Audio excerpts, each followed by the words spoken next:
Hello పిల్లలు, ఎలా ఉన్నారా? అందరికీ వినాయక చవితి శుభాకాంక్షలు. ఓహో, పండగ రోజు అందరూ కళకళలాడుతున్నారు. రకరకాల పిండి వంటలు, వినాయకుడి పూజ, బాబా బాబా సూపర్ కదా. సో ఈరోజు ఒక ఎంటర్టైన్ చేద్దాం అనుకుంటున్నాను. ఏమిటంటే, మనందరికీ తెలిసినటువంటి మహాగణపతి, ఈ వినాయక చవితి రోజు ఆ గణపతికి వాహనమైనటువంటి అంటే వెహికల్ అన్నమాట. తెలుసు కదా మీకు, చిట్టి ఎలుక. పెద్ద పెద్ద వినాయకుడికి చిట్టి ఎలుక వాహనం అంటారు కదా. చూడ్డానికి చాలా సరదాగా ఉంటుంది. ఇప్పుడు ఆ చిట్టి ఎలుకను తీసుకొచ్చి మీకు పరిచయం చేస్తాను. తను ఈరోజు వెరైటీగా ఈ పండగకు సంబంధించిన విషయాలు చాలా గొప్పగా చెప్తాడంట. చూద్దాం, ఓకేనా? ఓవర్ టు ఎలుక.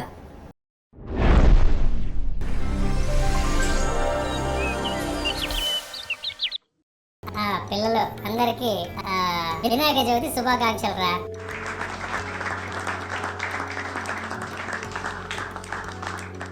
నేను ఎలుకని, అదే మా బాస్కి నేను వాహనాలు అంటే వెహికల్ అన్నమాట.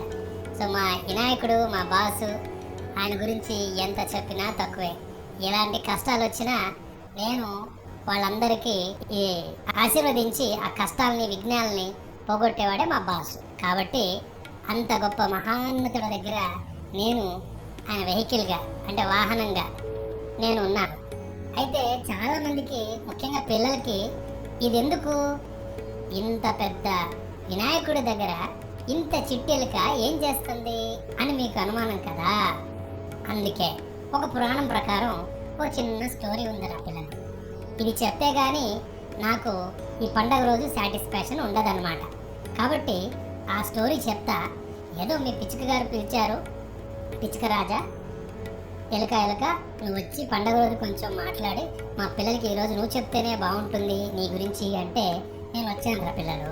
కాబట్టి మీరందరూ చక్కగా ఏమేమి చేయాలో, పండగ ఎలా ఉండాలో, ఆ పండగ యొక్క నియమాలు ఏంటో నీకు కూడా చెప్తానన్నమాట. అయితే బిఫోర్ దట్ ఒక చిన్న స్టోరీ, ఓకేనా? ఆ స్టోరీ ఏంటనేది నా గురించి నేనే చెప్తున్నాను. పురాణాల ప్రకారం మూషికాసురుడు అనే ఒక రాక్షసుడు ఉండేవాడు. యజ్ఞాలు, పుణ్యస్నానాలు ధ్వంసం చేయడం, ప్రజలకు ఇబ్బంది పెట్టడం జరుగుతూ ఉంటే ప్రజలందరూ దేవుళ్ళని కోరుకుంటూ దేవతలందరూ కలిసి రిక్వెస్ట్ చేసి మా బాస్ దగ్గరకు వచ్చారు, అంటే వినాయకుడి దగ్గరకు వచ్చారు. స్వామి, మాకు రక్షణ కల్పించండి, ఈ మూషికాసురుడి వల్ల మేము చాలా ఇబ్బంది పడుతున్నాము అని. అప్పుడు మా బాసు, అదే ద లార్డ్ గణేష మహా వినాయకుడు ఏం చేశాడంటే ఈ మూషికాసురుణ్ణి యుద్ధంలో దివస్సంగా ఓడించేశాడు. మహానుభావుడు మహాగణేశుడు మూషికాసురుణ్ణి, తన అహంకారాన్ని, మొత్తం తన దుష్ట శక్తిని నాశనం చేసేసాడు. ఆ తర్వాత అతను శరణు కోడి అని కాళ్ళ మీద పడి, ప్రభు నన్ను రక్షించండి, నన్ను శిక్షించకండి, నా జన్మ ధన్యం చేయండి స్వామి అని వేడుకున్నాడు. అప్పుడు మహావినాయకుడు ఏమన్నాడు తెలుసా? అరే, నీ విజ్ఞానానికి, నీ ధైర్యాన్ని గుర్తించి నీకు ఒక విశిష్టమైన స్థానాన్ని ఇస్తానంటాడు. చూడండి ఎంత గొప్ప మహానుభావుడు, ఎంత మనసు ఉండాలా ఆ మహావినాయకుడికి. మూషికాసురుడు ఎంత తప్పు చేసినా దాన్ని క్షమించి నీకు మంచి అవకాశం కల్పిస్తానని చెప్పి నువ్వు నా వాహనంగా ఉంటావు అని నన్ను ఆశీర్వదించారన్నమాట.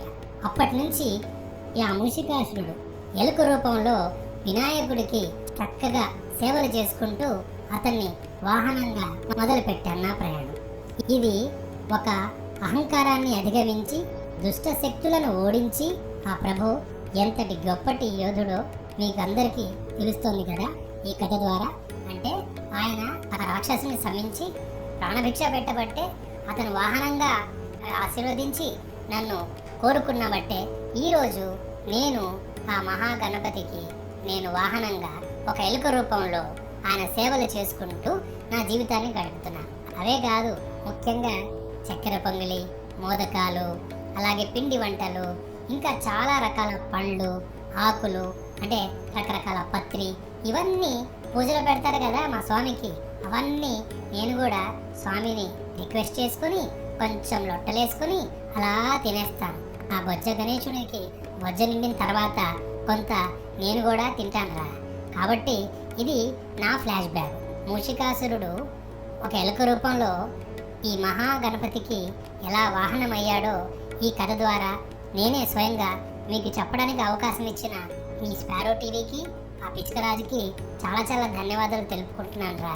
ఇంకోటి ఏంటంటే సరదాగా ఈ పండుగలో జరిగేటటువంటి సరదాగా ఒక చిన్న చిన్న సీక్వెన్స్లో పిల్లలకి నేను చెప్పేస్తాను వినండిరా.